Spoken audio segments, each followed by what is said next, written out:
Portsmouth have announced the signing of defender Hayden Matthews from Sydney FC in Australia. But what exactly does he bring to the table, and who does he best complement?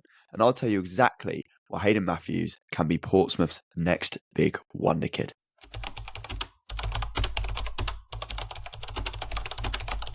On the ball, there is a hell of a lot to like about Hayden. He's constantly looking to break the lines with passes out to the wingers and into midfield. But he can also step out with the ball at his feet in order to attack space and attract pressure and ultimately gain territory, which is, football's an invasion game. Can he invade territory? Yes, he can. This is complemented by actually quite a good level of two-footedness, with an ability to hit passes into dangerous areas off both feet, which is obviously delightful.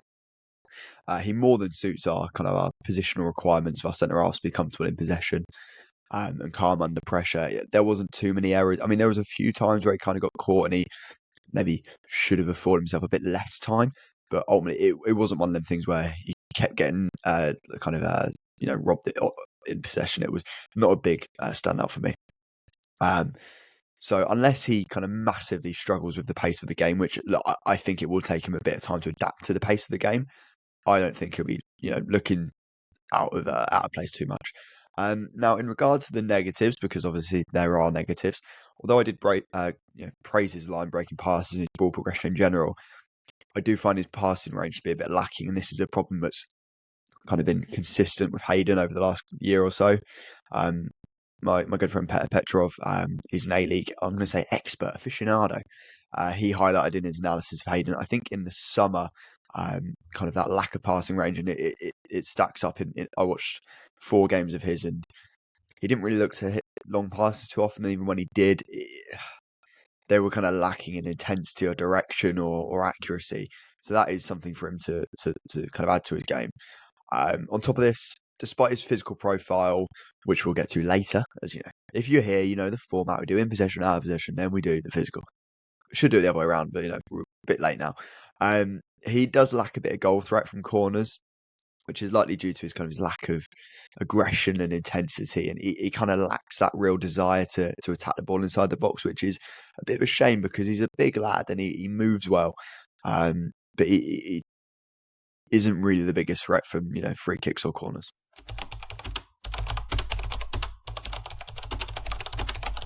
Much like Rob Atkinson, Hayden Matthews is a really strong defender of his own box. You pair this with a fantastic defending of large spaces when he has to kind of sweep in behind the back line.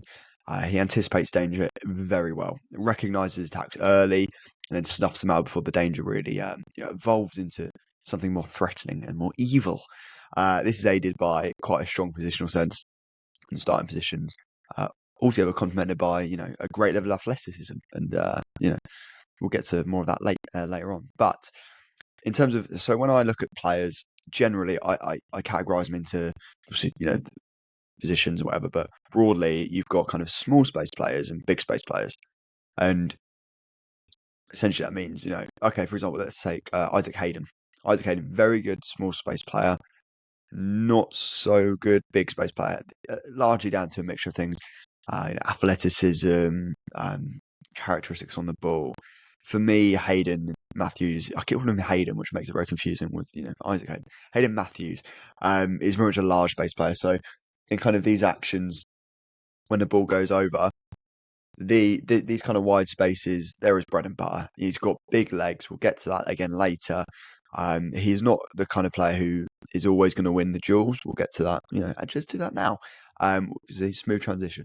Now, for the negatives, naturally there are some, but most of them are kind of coachable or non-permanent. First up, we'll start with a smaller one.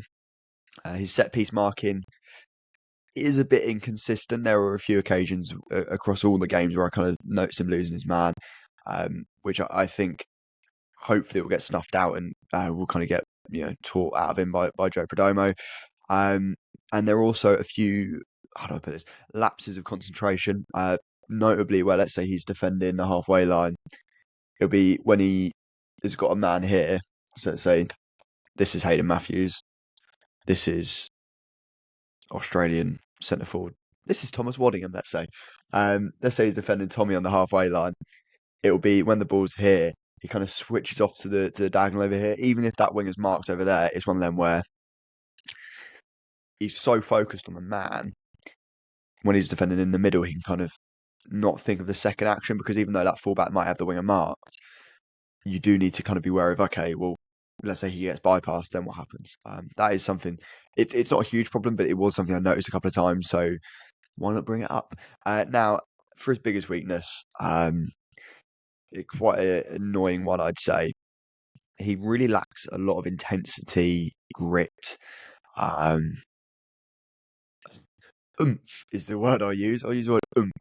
Um, this is something. This is the single biggest weakness of his, and will be the one that he has to kind of adapt to quickly because it's kind of like adapting to the pace of the game is one thing, but asserting yourself and being brave and front footed. He's not a front footed defender. I mean, I watched 4 games of his.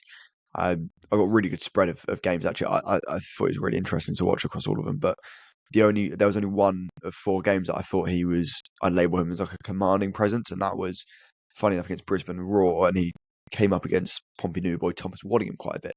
Video on Thomas Waddingham will be out tomorrow, Friday. So he needs to kind of do that more consistently. That needs to be the standard. It's not that he's a coward or weak or these things. It's just it lacks that bit of assertion and bravery, and he can do it because I've seen him do it. It's not like he was wimping out of challenges the entire time. He's not. He can tackle relatively well, defends his box well, he attacks headers, but for some reason he just isn't that kind of front foot defender, which I think, although he's probably better large space sweeping defender, I feel like he's got it in him to be that kind of front foot commanding presence. That'll be interesting to see how he develops that side of his game.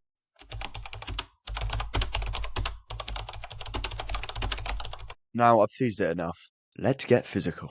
That's going to stay in, but I'm never doing it ever again. He is 6'4" with long legs, big limmy lad, a bit like Jacob Farrell to be honest. Helps him cover ground really efficiently and tackle because he can kind of hook his leg round where you might have some defenders that are quite stumpy, isn't the word I'm looking for. Shorter limbed, shall we say? Which can kind of affect their leg reach. Essentially, if you think of like a boxer's got wingspan, defenders have leg reach. He's also kind of got fantastic balance and core strength, which lets him deal with contact pretty well. On the low, he is a kind of a tall, lanky lad. His top speed is, I'd say, pretty respectable and at a good enough level where he can kind of defend large spaces very effectively. As we said earlier, these kind of sweeping actions across the kind of this area of the pitch, like thus. However, naturally, there are some negatives. Despite his pretty strong top speed, to be honest, his acceleration isn't the best. It kind of takes him a while to get properly motoring and wheeling, which, in certain games, it might mean that a winger gets in front of him and then he's on top of the goal. So we'll see about that. Maybe it's one of them where smaller pitches like Fratton Park might actually suit him as much immediately, whereas bigger pitches, he's kind of got a bit more time to get going. I don't know. We'll work it out. On top of this, his agility isn't the best. I'd say it's quite poor actually in terms of change of direction. He's quite stiff running patterns as well, and kind of a less than impressive turning circle at times, which kind of limits his change of direction. And finally, he is one of those players who comes across as kind of a natural leader from a young age. So something that potentially he'll look to add later on in his career, especially when you're learning from people like Marlon Pack, Matt Ritchie, for example. Got a really strong dressing room at Portsmouth, so potentially a bit of an opportunity for him to step up in that regard. But other than that, really physical, really solid physical profile. Sorry, a lot to like. And I'm not a sports scientist. I don't come from a sports science background. I don't come from a strength and conditioning background, so I can't comment too much on how improvable they are. But if you know better than me, you can drop that comment below. But ultimately, much more good than bad, and that's to be said about most of Hayden Matthews' game. To be honest, there is a lot to like with him.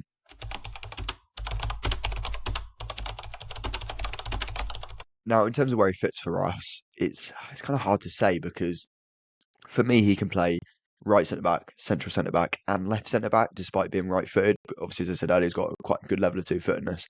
So it's kind of hard to say where he'll fit exactly. In a 4-2-3-1, I think I'd like something like Schmid in goal, Williams at right back, Hayden Matthews right centre back, Atkinson or Shaughnessy, to be fair, at left centre back, Conor Ogilvie at left centre back, Isaac Hayden and Potts in midfield with Hayden on the right of the double pivot, Potts on the left. Right wing, Matt Ritchie, number 10, Callum Lang, left wing, Josh Murphy, and up top, Colby Bishop. Now, if you know me, you know I love a 3-4-3. So how would it look in a 3-4-3? Again, not as easy, but we are going to go with Schmid in goal, right centre back, Hayden Matthews. Although, to be fair, if Atkinson was to go, let's say this is longer term, you could put Matthews at central centre back, Hall at right centre back, so something to bear in mind. Anyway, Atkinson central centre back, Shaughnessy left centre back, Swanson right wing back, Potts and Hayden in midfield, the same complexion as last time. Farrell left wing back. The issue is we don't really have a left wing back. Farrell isn't quite it. You could put Murphy there, but does it limit him a bit? Yeah. Lang or Ritchie right wing. I'd probably put Lang there, to be honest. Bishop centre forward, sorry, and Josh Murphy at left wing. So the point is, we've got a lot of solutions here. Although slightly worrying, so in terms of centre halves, a lot want to play a left centre back. Whilst also being right footed. So if you look at like Riley Towler, Tom McIntyre, Conor Shaughnessy, who else is there? Test my memory now. Obviously, Hayden Matthews can play left centre back. I'm not too sure on Ibane Boa. Honestly, I've not actually seen him. I've heard he's good, but I don't know, he might want to play left centre back. There is a bit of an issue building here in that, okay, sure, Hayden Matthews can play at right centre back, but Regan Poole is really our only like pure right centre back. So that'll be something to see in the summer how we look to build from there. And I think that will involve bringing in an extra right centre back potentially. Or what you do is you got Hayden Matthews, who can play both positions, and then you got right centre back. You have Regan Poole and Conor Shaughnessy. Left centre back, you go like Ibane Boat and Rob Atkinson if he comes back, or Towler or whoever, and you kind of run with 5 centre backs, and you have Hayden Matthews as the guy who can kind of go left centre and right. Something to keep an eye on. Lots of interesting combinations at play.